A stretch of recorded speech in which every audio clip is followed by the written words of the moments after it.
ಎಲ್ಲ S T Kannada ಕಲಿಕೆಯನ್ನು ವೀಕ್ಷಿಸುವಂತಹ ವೀಕ್ಷಕರಿಗೆ ನಮಸ್ಕಾರಗಳು.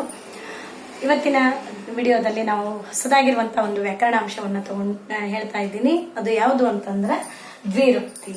ದ್ವಿ ಅಂದ್ರೆ ಎರಡು, ಉಕ್ತಿ ಅಲ್ಲಿ ನಾವು ಗುಣಿತಾಕ್ಷರವನ್ನ ಬಿಡಿಸಿ ಬರೆದಾಗ ರು ಅನ್ನುವಂತಹ ಊಕಾರ ಏನಾಗುತ್ತೆ ಬೇರೆ ಬರುತ್ತೆ. ಸ್ವರ ಉ ಮತ್ತು ಕಿ ಸೇರಿದಾಗ ದ್ವಿರುಕ್ತಿ ಅಂದ್ರೆ ಎರಡು ಬಾರಿ ಉಚ್ಚರಿಸುವಂತಹ ಪದಗಳು ಅಂದ್ರೆ ಹೇಳ್ತಾರೆ. ಇಲ್ಲಿ ಒಂದು ವಿಶೇಷಾರ್ಥವನ್ನ ವ್ಯಕ್ತಪಡಿಸುವುದಕ್ಕಾಗಿ ಒಂದು ಪದವನ್ನು ಅಥವಾ ಒಂದು ವಾಕ್ಯವನ್ನು ಎರಡೆರಡು ಬಾರಿ ಪ್ರಯೋಗ ಮಾಡುವುದಕ್ಕೆ. ಈಗ ನಾವೇನೋ ಒಂದು ಉತ್ಸಾಹದಲ್ಲಾಗಿರ್ಬಹುದು ಅಥವಾ ನಿರಾಕರಣೆ ಮಾಡುವಂತಹ ಸಂದರ್ಭದಲ್ಲಿ ಆ ಸಂದರ್ಭದಲ್ಲಿ ನಾವು ಏನೋ ಒಂದು ವಿಶೇಷ ಅರ್ಥವನ್ನ ಏನ್ ಮಾಡ್ತೀವಿ, ಎರಡೆರಡು ಸಾರಿ ಹೇಳ್ತೀವಿ. ಉದಾಹರಣೆಗೆ ಊಟ ಕುತ್ಕೊಂಡಂತ ಟೈಮ್ನಲ್ಲಿ ಸಾಕಾಗಿರುತ್ತೆ ನಮಗೆ, ಆದ್ರೂ ಇನ್ನೂ ಬಡ್ಸಕ್ ಬಂದಂತ ಟೈಮ್ನೊಳಗೆ ನಾವೇಂತೀವಿ ಸಾಕು ಅಂತ ಹೇಳ್ತೀವಿ. ಹೌದು, ಈ ತರ ನಾವು ಸಾಕು. ಆಮೇಲೆ ಯಾರೋ ಊರಿಗೆ ಹೋಗ್ತಾ ಇದ್ದಾರೆ ಅಥವಾ ಏನೋ ಒಂದು ಕಾರ್ಯಕ್ರಮಕ್ಕೆ ಹೋಗ್ತಾ ಇದ್ದಾರೆ, ಈ ತಡಿ ನಾನು ಬರ್ತೀನಿ, ತಡೆ ಈ ತರ ಕೆಲವೊಂದು ಪದಗಳನ್ನ ನಾವು ವಿಶೇಷ ಅರ್ಥ ಸಂದರ್ಭದಲ್ಲಿ ನಾವೇನ್ ಮಾಡ್ತೀವಿ, ಒಂದು ಪದವನ್ನ ಒಂದು ವಾಕ್ಯವನ್ನ ಎರಡೆರಡು ಬಾರಿ ಉಚ್ಚಾರಣೆ ಮಾಡ್ತೀವಿ, ಎರಡೆರಡು ಬಾರಿ ಹೇಳ್ತೀವಲ್ಲ ಅಂತ ಪದಗಳಿಗೆ ನಾವು ದ್ವಿರುಕ್ತಿ ಅಂತ ಹೇಳ್ತೀವಿ. ಆಮೇಲೆ ಈ ದ್ವಿರುಕ್ತಿಯನ್ನ ನಾವು ಅನೇಕ ಅರ್ಥದಲ್ಲಿ ಬಳಕೆ ಮಾಡ್ತೀವಿ. ಯಾವ್ಯಾವ ಅರ್ಥದಲ್ಲಿ ಯಾವ ಬಳಕೆ ಮಾಡ್ತೀವಿ ಅಂದ್ರೆ, ಒಂದು ಉತ್ಸಾಹದಲ್ಲಿ ನಾವು ಇರ್ಬೇಕಾದಾಗ ಯಾವ ತರ ಮಾತಾಡ್ತೀವಿ. ಹೌದು, ದ್ವಿರುಕ್ತಿಯನ್ನ ನಾವು ಅನೇಕ ಅರ್ಥದಲ್ಲಿ ನಾವು ಬಳಕೆ ಮಾಡ್ತೀವಿ. ಉದಾಹರಣೆಗೆ ಉತ್ಸಾಹದಲ್ಲಿ ಅಂದ್ರೆ ಬಹಳ ನಾವು ಉತ್ಸಾಹದಲ್ಲಿ ಇರ್ಬೇಕಾದಾಗ ಏನಂತ ಹೇಳ್ತೀವಿ ಅಂದ್ರೆ ಹೌದೌದು ನೀವ್ ಹೇಳೋ ಸರಿ ಐತಿ ನೋಡ್ರಿ, ಹೌದೌದ್ರಿ ಅಂತ ಹೇಳ್ತೀವಿ. ನಿಲ್ಲು ನಿಲ್ ನಾನು ಬರ್ತೇನೆ. ಹೌದಾ, ಯಾವುದೋ ಒಂದು ಕಾರ್ಯಕ್ರಮ ಎಲ್ಲೋ ಹೋಗ್ಬೇಕಾಗಿರ್ತದ, ಖುಷಿಯಾಗಿರ್ತೀವಿ ನಾವು ಕೂಡ, ನಾವು ರೆಡಿ ಆಗಿರ್ತೀವಿ. ನಿಲ್ ನಾನು ಬರ್ತೇನೆ ರೆಡಿಯಾಗಿ ಬೇಗನೆ ಅಂತ ಹೇಳ್ತೀವಿ. ನಂತರ ಬಂದೆ ನಿಲ್ಲು. ಹೌದಾ, ಈ ತರ ಉತ್ಸಾಹದಲ್ಲಿರುವಂತಹ ಸಂದರ್ಭದಲ್ಲಿ ಕೆಲವೊಂದು ವಿಶೇಷ ಅರ್ಥವನ್ನ ಕೊಡುವಂತಹ ಪದಗಳನ್ನ ನಾವು ಎರಡೆರಡು ಬಾರಿ ಬಳಕೆ ಮಾಡ್ತೀವಲ್ಲ, ಅದಕ್ಕೆ ನಾವು ದ್ವಿರುಕ್ತಿ ಅಂತ ಹೇಳ್ತೀವಿ. ನಂತರ ಅಧಿಕ್ಯದಲ್ಲಿ ಅಂದ್ರೆ ದೊಡ್ಡ ಪ್ರಮಾಣದಲ್ಲಿ ಅಂತ ಹೇಳ್ತೀವಿ. ಉದಾಹರಣೆಗೆ ದೊಡ್ಡ ಅಂದ್ರ ಮಳೆ ಬಿರುಗಾಳಿಗೆ ದೊಡ್ಡ ಮರಗಳೇ ಬಿದ್ದೋದು ಅಂತ ಹೇಳ್ತೀವಿ. ಹೌದು, ನಂತರ ಹೆಚ್ಚು ನೋಡ್ರಿ, ನಾಳೆ ಒಂದು ಕಾರ್ಯಕ್ರಮ ಇದೆ, ಆ ಕಾರ್ಯಕ್ರಮದಲ್ಲಿ ಹೆಚ್ಚೆಚ್ಚು ಜನ ಪಾಲ್ಗೊಳ್ಬೇಕು ಅನ್ನುವಂತಹ ಒಂದು ಉದಾಹರಣೆ ತಗೊಂಡಾಗ ಹೆಚ್ಚು ಅನ್ನುವಂಥದ್ದು ಮತ್ತು ದೊಡ್ಡ ಅನ್ನುವಂಥದ್ದು ಅಧಿಕ್ಯದಲ್ಲಿ ಇದ್ದಂತಹ ಅಂದ್ರೆ ಹೆಚ್ಚಿನ ಪ್ರಮಾಣದಲ್ಲಿ ಹೇಳುವಂತಹ ಸಂದರ್ಭದಲ್ಲಿ ನಾವೇನ್ ಮಾಡ್ತೀವಿ, ಆ ದ್ವಿರುಕ್ತಿಗಳನ್ನ ನಾವು ಬಳಕೆ ಮಾಡ್ತೀವಿ ಅಂತ ಹೇಳ್ಬೋದು. ನಂತರ ನೋಡ್ರಿ, ಮೂರನೇ ಒಂದು ಅನೇಕ ಅರ್ಥದಲ್ಲಿ ನಾವು ದ್ವಿರುಕ್ತಿಯನ್ನ ಪ್ರತಿಯೊಂದು ಅಂತ ಹೇಳ್ಬೇಕಾದ್ರೆ ನಾವು ಬಳಕೆ ಮಾಡ್ತೀವಿ. ಯಾವ ತರ ಬಳಕೆ ಮಾಡ್ತೀವಿ ಅಂತಂದ್ರೆ, ಮನೆ ಮತ್ತು ಕೇರಿ ಅಂತ ಹೇಳ್ತೀವಿ.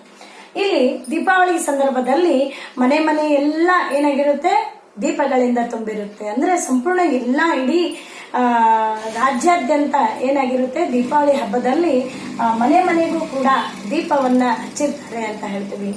ನಂತರ ಕೇರಿ ಅಂತ ಹೇಳ್ತಾರೆ. ಇಲ್ಲಿ ರಾಮ ವನವಾಸಕ್ಕೆ ಹೋಗುವಂತಹ ಸಂದರ್ಭದಲ್ಲಿ ಆತನನ್ನ ಬೀಳ್ಕೊಡೋದಕ್ಕೆ ಇಡೀ ಎಲ್ಲ ಅವನ ರಾಜ್ಯದಲ್ಲಿರ್ತಕ್ಕಂಥ ಕೇರಿ ಜನನೇ ಏನ್ ಮಾಡ್ತಾರೆ ಹೇಳ್ರಿ, ಅವನ ಬೀಳ್ಕೊಡುವಂತಹ ಸಂದರ್ಭದಲ್ಲಿ ಬರ್ತಾರೆ ಅಂತ ಹೇಳ್ತಾರೆ. ನಂತರ ಕೋಪಾರ್ಥದಲ್ಲಿ ಸಿಟ್ಟಿಗೆದ್ದಾಗ ಎಲ್ಲೆಲೇ ಅಂತ ಹೇಳ್ತೀವಿ. ಆಮೇಲೆ ನೀಚ ಇಂಥ ಕೆಲಸ ಮಾಡಿದ್ಯಾ ಅಂತ ನಾವು ತಗೋತೀವಲ್ಲ, ಅದು ಕೋಪ ಬಂದಂತಹ ಸಂದರ್ಭದಲ್ಲಿ ನಾವು ಹೇಳ್ತೀವಿ. ನಂತರ ನೋಡ್ರಿ, ಸಂಭ್ರಮದಲ್ಲಿ ಇದ್ದಾಗ ಯಾವ ರೀತಿ ನಾವು ದ್ವಿರುಕ್ತಿಯನ್ನ ಬಳಕೆ ಮಾಡ್ತೀವಿ ಅಂದ್ರೆ, ಅಗೋ ಅಂದ್ರೆ ಸಂಭ್ರಮ ಇರುತ್ತೆ.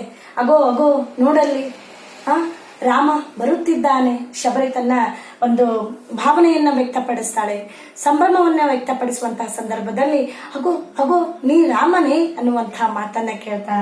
ಆಮೇಲೆ ಹೇಳ್ತಾಳ ಶಬರಿ, ಬನ್ನಿ ಏನು ಸಿದ್ಧತೆನೇ ಆಗಿಲ್ಲವಲ್ಲ ಅನ್ನುವಂತ ಆಕೆಯ ಸಂಭ್ರಮ ಆಕೆಯ ಮಾತುಗಳಲ್ಲಿ ತುಂಬಿ ತುಳುಕ್ತಾ ಇತ್ತು. ಇದು ಸಂಭ್ರಮದಲ್ಲಿ ದ್ವಿರುಕ್ತಿಯನ್ನ ಬಳಕೆ ಮಾಡುವಂತ.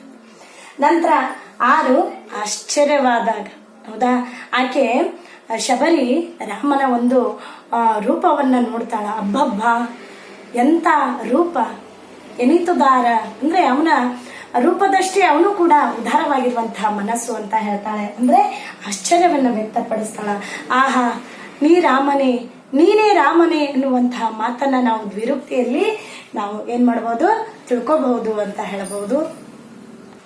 ನಂತರ ನೋಡ್ರಿ, ದ್ವಿರುಕ್ತಿಯನ್ನ ನಾವು ಆಕ್ಷೇಪದಲ್ಲಿ ಕೂಡ ಹೇಳ್ತೀವಿ. ಯಾವ ತರ ಹೇಳ್ತೀವಿ ಅಂತಂದ್ರೆ, ಬೇಡ ಬೇಡ ಅಂದ್ರೆ ನಾವು ಅದನ್ನ ಇಷ್ಟ ಇರೋದಿಲ್ಲ ಅದನ್ನ ಮಾಡೋದಕ್ಕೆ, ಹೌದಾ, ಅದಕ್ಕೆ ಬೇಡ ಬೇಡ ನಾನೇ ಮಾಡ್ತೀನಿ ಆ ಕೆಲಸನ ಅಂತ ಹೇಳ್ತೀವಿ. ಆಮೇಲೆ ಒಂದಿಷ್ಟು ಜನ ವಿಚಾರ ಮಾಡ್ತಿರ್ತಾರೆ, ನಡೆ ನಡೆ ದೊಡ್ಡವ್ರ ವಿಷಯ ನಮ್ಗೆ ಯಾಕೆ ಬೇಕು, ನಡೆ ನಡೆ ಎನ್ನುವಂತಹ ಪದವನ್ನ ನಾವು ಆಕ್ಷೇಪದಲ್ಲಿ ಮಾಡ್ತೀವಿ.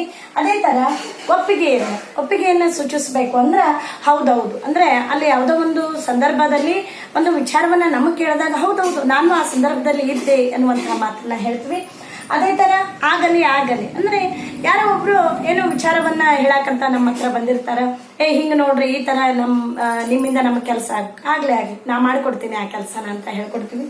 ಅಷ್ಟೇ ಅಲ್ಲ, ಮತ್ತೆ ಮನೆಯೊಳಗೆ ಕುಟುಂಬದಲ್ಲಿ 2 ಮಕ್ಕಳು ಜಗಳ ಮಾಡ್ತಾ ಇರ್ತಾವ, ಇರ್ಲಿ ಜಾಸ್ತಿ ಗುದ್ದಾಡಬಾರ್ದು, ಎಲ್ಲರೂ ಹೊಂದಾಣಿಕೆಯಿಂದ ಇರಬೇಕು ಅನ್ನುವಂಥ ಮಾತನ್ನ ನಾವು ಆ ಮಕ್ಕಳಿಗೆ ಹೇಳ್ತೀವಲ್ಲ, ಅದು ಕೂಡ ಒಪ್ಪಿಗೆ ಅಂತ ಅನ್ನುವಂಥ ರೀತಿಯಲ್ಲಿ ಇರ್ಲಿ ಯಾಕಷ್ಟು ತೊಂದರೆ ಮಾಡ್ಕೋತೀರಿ ಅನ್ನುವಂಥ ಮಾತನ್ನ ನಾವಿಲ್ಲಿ ಹೇಳ್ತೀವಿ. ಒಟ್ಟಾಗಿ ದ್ವಿರುಕ್ತಿ ಅಂತಂದ್ರೆ ಒಂದು ವಿಶೇಷ ಅರ್ಥವನ್ನ ನಾವು ವ್ಯಕ್ತಪಡಿಸೋದಕ್ಕೋಸ್ಕರ ಅಲ್ಲ, ಒಂದು ಪದವನ್ನೋ ಅಥವಾ ಒಂದು ವಾಕ್ಯವನ್ನೋ ನಾವೇನ್ ಮಾಡ್ತೀವಿ, 2 ಬಾರಿ ಹೇಳ್ತೀವಲ್ಲ, ಅದಕ್ಕೆ ನಾವು ದ್ವಿರುಕ್ತಿ ಅಂತ ಹೇಳ್ತೀವಿ. 8 ರೀತಿಯಾಗಿರ್ತಕ್ಕಂತಹ ಕೆಲವೊಂದು ಅನೇಕ ಅರ್ಥಗಳಲ್ಲಿ ನಾವು ದ್ವಿರುಕ್ತಿಯನ್ನ ಬಳಕೆ ಮಾಡ್ತೀವಿ. ಇನ್ನು ಕೆಲವೊಂದು ವಿಶೇಷ ರೂಪಗಳನ್ನು ಕೂಡ ನಾವೇನ್ ಮಾಡೋಣ ಮುಂದಿನ ತರಗತಿಯಲ್ಲಿ ನಾವು ನೋಡೋಣ ಅಂತ ಹೇಳ್ತಾ ಎಲ್ಲರಿಗೂ ಧನ್ಯವಾದಗಳು.